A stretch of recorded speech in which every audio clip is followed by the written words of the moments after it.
The Blue Billionpound Bottlejobs have been battered and bruised 5-0 by the Arsenal. 5-0. 5-0 against your biggest rivals rubs salt in the wounds. This adds insult to injury as Arsenal go and remain on top of the table and actually go clear by a few points now. I mean, the title race is not over, but what a season that Arsenal are having in contrast to Chelsea's season. Conceded the most goals in their history in the Premier League so far, and I'm sorry, that is down to coaching. Although the strikers miss opportunities, but conceding so many goals is also down to coaching. Because Cole Palmer was due to miss the game, Pochettino said that this is a good chance for the players to show that this is Chelsea Football Club and not Cole Palmer Football Club. Well, no shit, Sherlock, because in this case, you've clearly just showed us that it's actually Cole Palmer Football Club, because it is actual facts that Chelsea would be in the relegation zone without Cole Palmer's goals. And Cole Palmer is rivaling Erling Haaland for goals. They're on the same 20 goals each, top goal scorer, joint top goal scorer with Erling Haaland, and he scored the most goals in 2024 out of any player.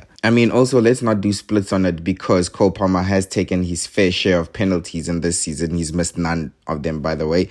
But at the end of the day, it's still Cole Palmer Football Club at this point. And Chelsea would have actually went above Man United on goal difference, if I'm not mistaken, if they won the game, their game in hand. But, I mean, you can't rely on Chelsea for anything. When could you have ever relied on Chelsea for anything in these past 2 years?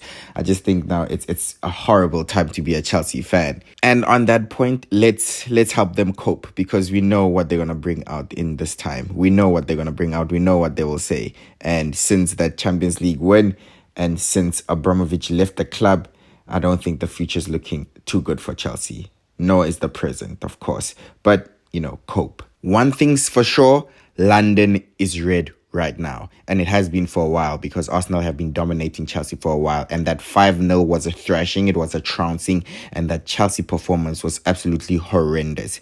All the caliber of players did not show up in that case, and Kai Havertz dunked on Chelsea to add insult to injury, because even the Chelsea admin could not say his name. They sold him for about £60 million, and the song was 60 million down the drain. It was a scam. That was the story. That was the narrative. Chelsea were trying to tell us that they scammed Arsenal, but Kai Havertz has not been playing better football, and to make it worse, he has now celebrated. He celebrated both his goals.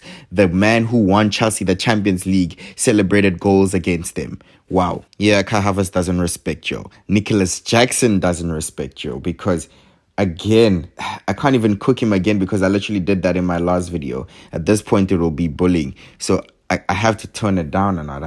I have to turn it down a notch. Did you guys know that the two players with the worst conversion rate in front of goal for strikers in Europe's top 5 league, the second from bottom is Nicholas Jackson, and do you know who's worse than him? Apparently it's Darwin Núñez. Think that's true, but you can check it out. That just shows you how bad they are in front of goal. Yeah, why are we not giving Arsenal all the credit? I think Arsenal will admit themselves that, come on, that was easy.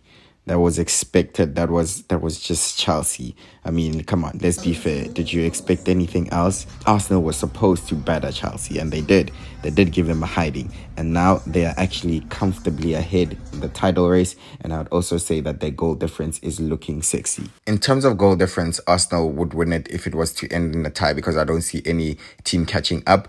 But City have 2 games in hand, while Liverpool have 1. And if Liverpool wins it, they will be on the same points. And if City win both their games, they'd actually be on 79 points, and they'd be 2 points ahead. Games in hand are not points in the bag, and it's better to be Arsenal in this position, because the points have been secured. And in this case, Arsenal's night fixture is against Spurs, but it's only after City and Liverpool both play, so they can relax for a while they watch Liverpool and City try to handle the pressure. Spurs away will be tough, but at the moment, Brighton away for City will be very difficult. Although you would expect City to win both those games, I think Brighton away is still a difficult fixture for anyone because they can be a problem, and they've actually taken points off Man City in the past at the Amex Stadium. I mean, Liverpool have a Merseyside derby, which is a big game, but technically it is not a rivalry if Liverpool always wins. It really can't be a rivalry if one team is always dominating the other, much bigger, and actually winning most of these games. So if Everton can put a dent in Liverpool's title hopes, then they'll be happy with that. But they haven't been able to do that in a long time. So I would also expect Liverpool to win those games and still give us a proper run-in for the title with 4 games to go. Arsenal should be very pleased with their performance. 5-0 is a trouncing. The gap between Arsenal and Chelsea right now could not be any bigger. And yeah, congratulations to Arsenal and all the best in the title race. Let's see what Liverpool and City have in store for us. I will see you on the next one. Please subscribe. AFTV. Waka waka, hey, 60 million down the drain. Waka waka, hey, 60 million down the drain. Let's go again.